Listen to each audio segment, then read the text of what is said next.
Eu sou o Douglas Casale, aluno do doutorado do ITA, e vou estar fazendo a apresentação do artigo Requisitos para um Sistema de Aeronave Remotamente Pilotado. Esse trabalho é de minha autoria e também da aluna Rafaela Campos, os professores Carlos Laos e o professor Luiz Loures.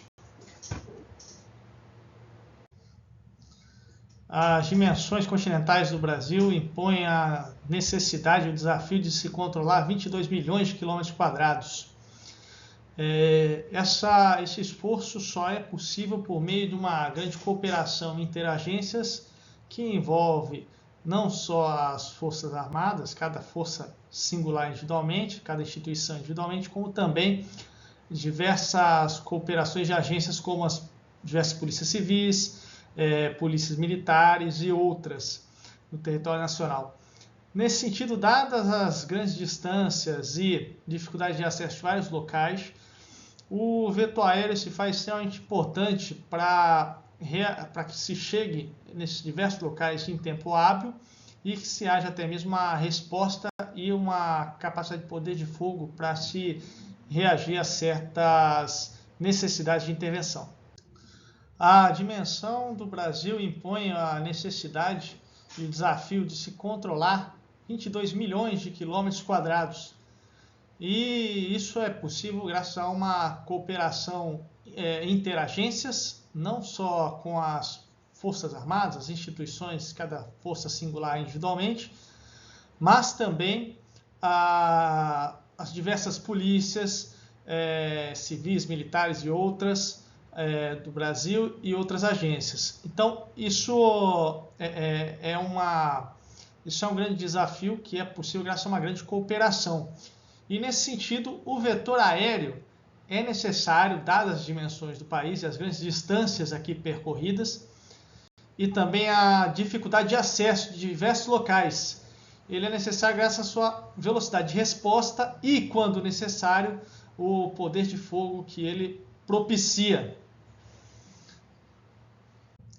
Nesse sentido, vem a importância da instituição de maior capilaridade no território nacional, o Exército Brasileiro, por meio da sua aviação do Exército, e está contribuindo para esse controle, defesa e integração nacionais, por meio da sua disposição territorial, quem vai estar mais profundo em todas as localidades mais distantes do Brasil e dispõe de uma aviação capaz de fazer esse trabalho de defesa e deslocamento de tropa e emprego de força ao longo de toda a área de interesse do Estado brasileiro. E no sentido de ganho de operacionalidade e capacidade de resposta da aviação do Exército atualmente, está a tendência de emprego de veículos aéreos não tripulados, sistemas de aeronave remotamente pilotadas. Eles oferecem grandes vantagens, como segurança para a tripulação, uma vez que ela não está embarcada na aeronave para missões de alto risco. Os custos de operação, aquisição, manutenção tendem a ser reduzidos em relação a aeronaves tripuladas também, e o treinamento dessas tripulações pode ser simplificado. O treinamento de pilotos pode ser simplificado, mais rápido de se treinar pilotos para esse emprego do que aeronaves tripuladas convencionais. Então, o sistema de aeronave remotamente pilotadas eles podem dar um grande ganho de capacidade operacional ao Exército Brasileiro, em especial à aviação do Exército, no desempenho das suas missões constitucionais. Tendo isso em mente, o objetivo do presente trabalho é apresentar um método de engenharia de sistemas e aplicá-lo para a captura de requisitos, a elicitação de requisitos, de um sistema capaz de prover um vetor aéreo com capacidade de ataque para o Exército Brasileiro desempenhar as suas missões. Então, esse foi o foco do artigo que foi apresentado no simpósio em 2024. Bom, como referencial teórico aqui, a fim de introduzir para quem não está familiarizado com os temas, a engenharia de sistema é uma atividade transdisciplinar ela dá suporte e possibilita a colaboração entre as disciplinas envolvidas em um projeto, na concepção de um produto. Então, a finalidade dela é prover uma visão integrada do problema como um todo, de tal forma que se possa antecipar eventuais mazelas ou contratempos que podem haver durante o desenvolvimento ou operação de um sistema e via saná-los de maneira integrada, focando nas propriedades emergentes do sistema. Que é isso? É aquilo que ele efetivamente entrega para as partes interessadas, para aquele que demandou a aquisição ou desenvolvimento daquele sistema.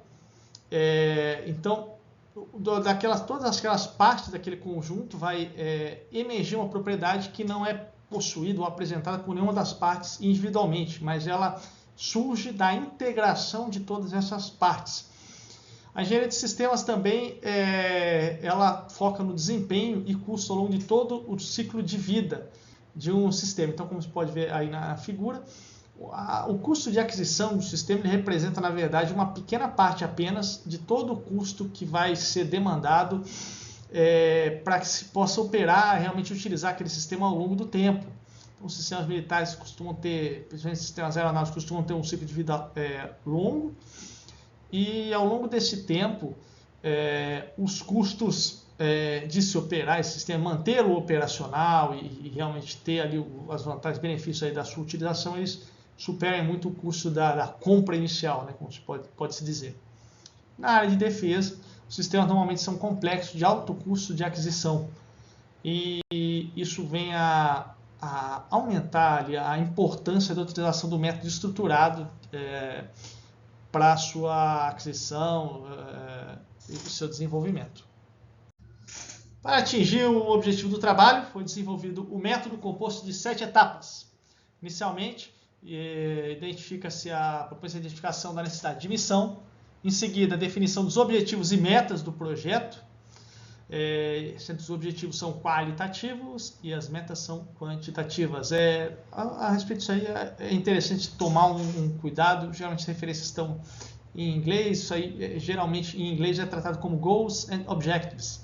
Os goals são os objetivos, que são qualitativos, e os objectives em português são traduzidos por metas, que são efetivamente quantitativos. Então é uma atenção importante se estar diferenciando isso aí no desenvolvimento.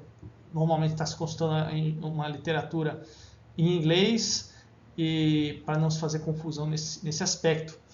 Na etapa 3 é feita a identificação das restrições e premissas do projeto. Na etapa 4 atribui-se as responsabilidades no projeto. Na 5 é feito o desenvolvimento do conceito de operações. Na 6 os diagramas de casos de uso. E por fim, na etapa 7, captura dos requisitos de sistema. Bom, passando para a aplicação.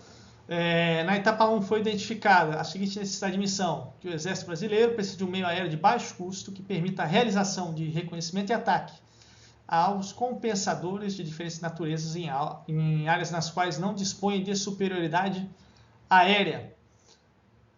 A partir dessa necessidade de missão, foi se descendo no nível de abstração, e na etapa 2 foram identificados os objetivos: realizar o reconhecimento de alvos e áreas, que foi expresso por meio de 4 metas quantitativas: autonomia, voos com autonomia de 4 horas, alcance de 120 km, obter dados de imagem ultravioleta, radiação visível para a sobrevoada, e a transmissão de dados a uma taxa a ser definida, a ser determinada ainda ao longo do avançado processo. Essa questão de TBDs, o to be defined, ela é utilizada muitas das vezes para se definir ali uma métrica, uma quantidade aí que vai ser utilizada, que vai ser definida melhor ao longo do prosseguimento do projeto. No segundo objetivo, a realização de ataques ao solo, ar solo, e o terceiro, a realização de ataques ar contra outras aeronaves, cada um deles definido com uma métrica, uma meta quantitativa ali. Bom, na etapa 3 foram identificadas algumas restrições, das quais são apresentadas: atender a regulamentação relativa à segurança de voo, que é importantíssimo, comunicar-se com as estações de solo e demais aeronaves em operação, ser transportável por tropa a pé, e um custo máximo que foi estabelecido por cada aeronave. assim como algumas premissas como não ser necessário de possuir a superioridade aérea para empregar esse tipo de SARP, que é coerente com o baixo custo, ou seja, mesmo numa área que não tenha superioridade aérea, pode-se empregar esse SARP, ele tem um custo limitado, então observe como tudo está linkado, essas condições, características todas estão linkadas. Então, ele é de um custo relativamente reduzido para se operar e, eventualmente, mesmo pode ser empregado numa área que tem superioridade aérea, mesmo que venha a ser perdido, ele não é um impacto muito grande.